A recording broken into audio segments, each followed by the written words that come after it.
लाल button पे click करके channel को subscribe करें और साथ ही घंटी वाले बटन को दबा दें ताकि आप हमारा वीडियो सबसे पहले देख सकें।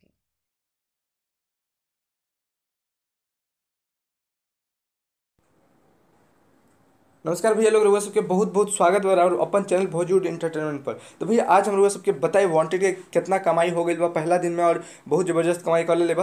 तो वीडियो के कर दी को लाइक और अभी तक चैनल के नहीं कैले बानी सब्सक्राइब तो कर ली सब्सक्राइब। तो भैया हम बात करब वांटेड के कमाई के। जी हाँ भैया, वांटेड जब बा भैया वो पहला दिन में बहुत ज़्यादा कमाई कर ले बा। कितना कमाई कर ले बा हम रउआ सबके वो भी बताइब और बन गई बा भोजपुरी के एक दिन में सबसे ज़्यादा कमाई करे वाला मूवी। जी हाँ भैया, स्टोरी बहुत अच्छा बा, वांटेड की बहुत प्यारा मूवी बा। रउआ लोग अगर ना देखनी है तो जाके थिएटर में देखें। जो फिल्म रहे डमरू डमरू के जो एक दिन के कमाई रहे वो सबसे ज़्यादा रहे, तो डमरू के रिकॉर्ड तोड़ के ये आगे निकल गई बा वांटेड। वैसे डमरू के कमाई भी रुक गई बा और मतलब वांटेड अभी डमरू से आगे निकल गई बा। एक दिन में जो डमरू के कमाई रहे ओकर रिकॉर्ड पीछा छोड़ देले बा वांटेड, और वांटेड एक नया इतिहास कायम कर ले बा। तो भैया ये जो फिल्म बा वांटेड हुआ लोग जाई सिनेमा घर में, अपन नज़दीकी सिनेमा घर में जाई, लागल बा सबके सिनेमा घर में, तो जाके देखी मनी भट्टाचार्य जी काम कर रहे वाले पवन जी के साथ। और बहुत बढ़िया मूवी बा, बहुत जबरदस्त मूवी बा, बहुत प्यारा फिल्म बा। अब हम बात करें वांटेड के कमाई के। जी हाँ भैया, अब हम बात करें वांटेड के एक दिन के कमाई के।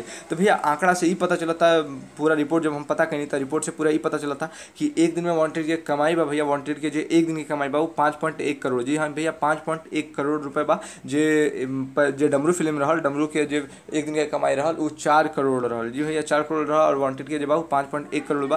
तो इसी प्रकार से हमरा लगा था कि आगे भी वांटेड के प्यार मिली, ऐसे ही लोग वांटेड के देखी तो वांटेड जो बा वो सबके रिकॉर्ड तोड़ सकता था। कि भोजपुरी में सबसे ज़्यादा कमाई करे वाला जो फिल्म बा वो फिल्म के नाम बा गदर। जी हाँ भैया, वो पवन भैया के मूवी बा, वो फिल्म के नाम बा गदर। और सेकंड नंबर में जो फिल्म बा वो फिल्म के नाम बा मेहंदी लगा के रखना 2। तो हमने के उम्मीद बा कि गदर के भी रिकॉर्ड तोड़ सकता, लेकिन देखिए गदर तो 48 करोड़ के कमाई बा, तो गदर के भी रिकॉर्ड तोड़ सकता। तो बहुत बहुत धन्यवाद भैया वीडियो को देखने खातिर। थैंक यू, बहुत बहुत धन्यवाद।